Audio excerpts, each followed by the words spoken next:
Il y aura une élection partielle dans LaSalle Aymar-Verdun. Ça sera le 16 septembre prochain. Pour en discuter, je rejoins Boris Prou, correspondant parlementaire au journal Le Devoir. Bonsoir Boris. Bonsoir Romaira. Alors, parlons de cette circonscription. À quoi est-ce qu'elle a l'air? Est-ce que c'est une circonscription assez homogène ou plutôt diversifiée? Je dirais pas du tout assez homogène. Pour ceux qui sont pas familiers avec Montréal, c'est vraiment dans le sud-ouest de l'île. Et comme le nom l'indique, LaSalle, Aymar, Verdun, la circonscription est composée de 3 quartiers principaux. Donc peut-être le plus connu étant Verdun, le plus urbain, le plus proche du centre-ville, avec plusieurs stations de métro, un quartier plus francophone aussi pour le contexte de l'ouest de Montréal, un quartier aussi de plus en plus diversifié et où s'établissent aussi de plus en plus de gens qui ont de l'argent, en fait. C'est en embourgeoisement, ce quartier-là. Et c'est probablement là où le candidat du NPD, Craig Sauvé, est peut-être le plus connu, qui était conseiller donc à la ville de Montréal. Et ensuite, en se dirigeant donc de l'est en ouest, on a Ville-et-Mort ou Côte-Saint-Paul, le quartier à côté. Donc là, on voit le bout de la ligne verte du métro de Montréal. Si vous voyez le plan du métro de Montréal dans votre tête, ça aussi, c'est un quartier historiquement un peu plus populaire, plus ouvrier. Et là, en se déplaçant à l'ouest, bien là, on a LaSalle qui est carrément plus anglophone, plus italien. Et c'est là où est très connue, ou la plus connue en tout cas, Laura Palestini, la candidate libérale qui a été conseillère municipale de l'endroit pendant de nombreuses années, 20 ans je crois. Madame Palestini, qui n'est pas très connue dans le reste du Québec ou même dans le reste de Montréal, mais dans cet endroit-là, c'est une conseillère municipale très connue, donc c'est la raison pour laquelle on l'a choisie. Alors, circonscription assez hétéroclite, comme vous venez de le décrire. Qu'est-ce qui préoccupe les résidents de cette circonscription-là? Vous étiez sur le terrain, vous les avez rencontrés. Qu'est-ce que vous avez entendu? Oui, justement, j'ai eu l'occasion de passer un peu de temps avec les 3 principaux partis qui se disputent cette élection-là, puisque les conservateurs n'accordent pas beaucoup d'espoir dans cet endroit-là de l'île de Montréal. Donc, on parle du Bloc québécois, du NPD et du Parti libéral du Canada. Donc, sans ordre particulier, là, comme enjeu, on a le coût de la vie, bien entendu. Ce n'est pas un quartier très riche historiquement, un quartier populaire, un quartier ouvrier. Donc, bien sûr, le chef du NPD, John Meeting, a fait la visite à plusieurs reprises durant l'élection, presque à chaque semaine, là, depuis le début du lancement de cette élection partielle. Et on l'a vu débarquer. En fait, j'étais là quand il est passé à l'épicerie s'acheter un sac de pommes et un pot de lait maternisé en disant que juste ça, c'est 80 $. Donc, on doit plafonner le prix des aliments essentiels. C'est une promesse de son parti. Et le candidat Craig Sauvé du NPD dit qu'il parcourt le quartier, qu'il parcourt la circonscription depuis le mois de mars, donc depuis le printemps, pour faire la promotion de cette promesse-là, donc de s'attaquer au coût de la vie en plafonnant le prix des produits essentiels. Ensuite, le logement. Ça, c'est le candidat du NPD, du Bloc québécois, Louis-Philippe Sauvé, m'a dit que lui-même, en tant que locataire à Verdun, est touché par la question du logement. C'est un quartier proche du centre-ville, en plein embourgeoisement, donc les gens voient le prix du loyer augmenter énormément. Et évidemment, il y a des rénovictions, ce genre de choses-là, ça devient de plus en plus cher se loger. Donc, effectivement, c'est un des exemples où c'est peut-être le plus aigu à Montréal, ce quartier-là. Et finalement, avec les libéraux, on m'a beaucoup parlé d'aînés et de dignité, coût de la vie pour les aînés. Madame Palestini, par exemple, quand j'étais de passage dans la circonscription, a fait la tournée des centres de personnes âgées avec des ministres du gouvernement Trudeau. François-Philippe Champagne, Chrystia Freeland est passé aussi. Donc, beaucoup de ministres viennent porter main forte. Et les libéraux font la promotion du programme de soins dentaires, évidemment, gouvernement qui paye les soins dentaires pour les aînés en ce moment. Donc, on veut vraiment mobiliser le vote des personnes les plus âgées en disant « nous réduisons vos factures de soins dentaires ». Alors, effectivement, on a vu des ministres du cabinet libéral défiler dans la circonscription. Parlons justement des libéraux. Cette circonscription est un de leurs châteaux forts. Oui. Avant, c'était l'ancien ministre David Lametti. Oui. Avant lui, c'était Paul Martin. Donc, ça fait quand même pas mal de libéraux dans cette circonscription-là. Quels sont les obstacles auxquels ce parti-là va avoir à faire dans cette élection partielle? Les obstacles sont assez nombreux. On peut dire qu'il y a des enjeux très importants dans cette circonscription pour le premier ministre du Canada, Justin Trudeau, parce qu'on se rappelle qu'en juin, il a perdu à Toronto-Saint-Paul, une défaite crève-cœur aux mains des conservateurs de la perspective donc libérale.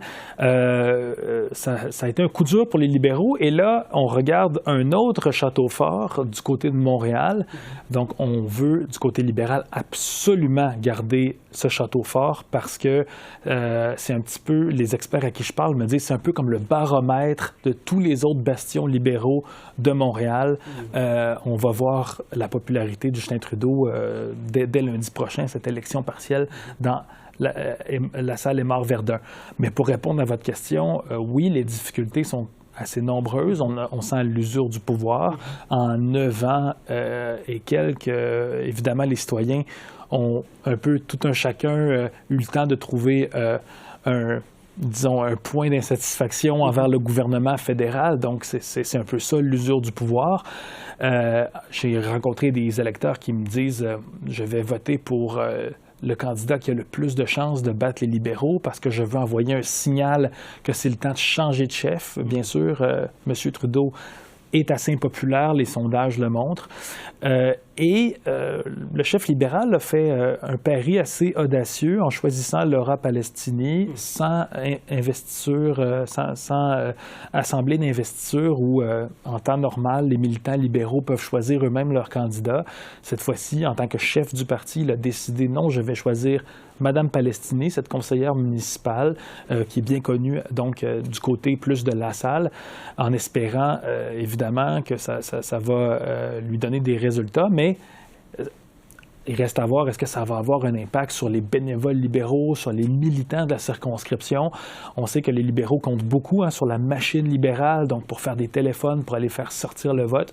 C'est important de les garder mobilisés. Donc, c'est peut-être là que ça va jouer de nommer comme ça une candidate plutôt que de faire une assemblée d'investiture. Donc, il y a quand même des défis là, pour le Parti libéral dans cette circonscription. Justement, de manière plus globale, comment se porte le parti dans l'île de Montréal? Comme vous le mentionnez, effectivement, le parti est en chute libre dans les sondages depuis un an, à la traîne derrière le Parti conservateur. Comment ça se passe ailleurs? Est-ce qu'il y a une fatigue généralisée face au Parti libéral à Montréal? C'est vraiment la question, Omaira, que cette élection-là va pouvoir un peu nous montrer à quel point il y a une fatigue libérale. Parce qu'on a vu la fatigue libérale s'exprimer dans différents contextes, notamment dans les élections partielles de Toronto-Saint-Paul, où c'était centre-ville de Toronto. C'est un lieu qui, normalement, est très accessible pour les libéraux, mais le perdre aux mains des conservateurs, les observateurs ont dit « Ah, ben voilà que si on peut... si les conservateurs peuvent remporter jusqu'au cœur du centre-ville de Toronto, c'est un très mauvais signal pour le Parti libéral du Canada aux prochaines élections générales. Mais il reste maintenant à voir le laboratoire de Montréal, qui est dans une autre réalité. Il y a, disons, un autre point de rupture ou une autre différence majeure avec le reste du Canada, c'est qu'il y a le Bloc québécois, évidemment, au Québec. Donc, en fonction des quartiers, on peut dire que le Bloc québécois a beaucoup plus de chances dans les quartiers francophones. Donc, c'est beaucoup dans les autres circonscriptions du Québec qu'à Montréal-Laval, où pour l'instant, c'est entièrement libéral, à l'exception de la Pointe-de-l'Île, Mario-Beaulieu et de Rosemont au NPD.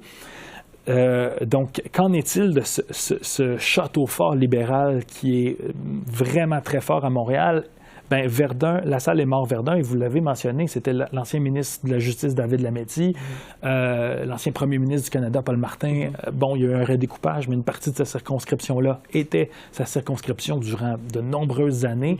Est-ce que le Parti libéral du Canada peut vraiment perdre ça? Bien, ça serait un peu un très mauvais signal de dire, OK, on a perdu dans le centre-ville de Toronto, on a perdu un endroit comme Lassalle est mort Verdun, si jamais ça se concrétise lundi prochain. Où est-ce que le Parti libéral du Canada va pouvoir gagner des élections aux élections générales? Donc, ça serait une très, très, très mauvaise nouvelle, dévastatrice pour le leadership de Justin Trudeau s'il devait perdre cette circonscription, c'est bien sûr.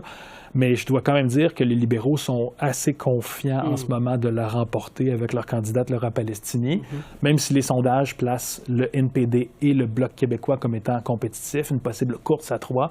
Je peux dire que les moyens déployés sur place sont assez disproportionnés. Les libéraux sont très, très présents sur le terrain et convaincus de gagner à l'heure actuelle.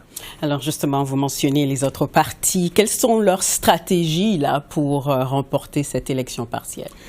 D'abord, du côté du NPD, c'est sûr, beaucoup de terrain du chef, en fait. Le chef s'est déplacé là très souvent. Le NPD va d'ailleurs tenir une réunion de son caucus à Montréal à partir de demain, donc juste avant les élections. On peut imaginer qu'il va y avoir un coup de pouce de la part des figures du NPD auprès de leur candidat Craig Sauvé. Le chef du NPD qui a beaucoup fait parler de lui dernièrement en déchirant l'entente avec le Parti libéral. Donc ça, c'était même pas dans la réalité lorsque moi j'ai visité la circonscription. On pourra voir aussi lors de ces élections-là si ça a un effet auprès des électeurs ou est-ce qu'on est juste dans les théories ici à Ottawa.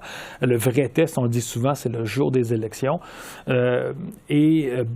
a vu aussi récemment le NPD se distinguer en appuyant la cause palestinienne ou en s'opposant en tout cas aux frappes d'Israël à Gaza.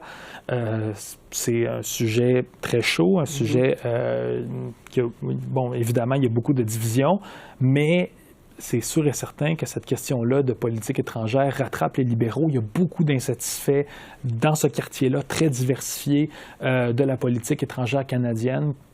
Il y a une manifestation à chaque jour là, devant le bureau de la candidate libérale, Laura Palestini, qui critique, si on veut, l'appui du Canada à Israël. Donc, on sent du côté du NPD qu'on courtise aussi ces électeurs-là. Et finalement, pour le Bloc québécois, c'est de la part du candidat énormément de porte-à-porte. M. Sauvé s'est donné un horaire très serré de porte-à-porte. Il commence le matin, finit tard le soir. Il espère comme ça parcourir toute la circonscription, mais on voit, encore une fois, pour l'avoir accompagné durant une partie de ce porte-à-porte-là, c'est pas toujours facile en plein été de parler de politique fédérale. C'est un peu loin des Québécois. Souvent, la politique à Québec est beaucoup plus proche des gens de la part de l'électeur québécois ou même de la ville de Montréal. Donc, des fois, c'est très difficile de parler des juridictions fédérales, de dire attention, la loi 96 sur le français, ce n'est pas nous au Bloc québécois, c'est le gouvernement de François Legault à Québec. Des fois, il y a cet amalgame-là dans la tête des électeurs. C'est encore plus difficile, je crois, en été. Une élection partielle à Lassalle et Verdun à surveiller. Merci beaucoup, Boris Proulx. Je vous en prie.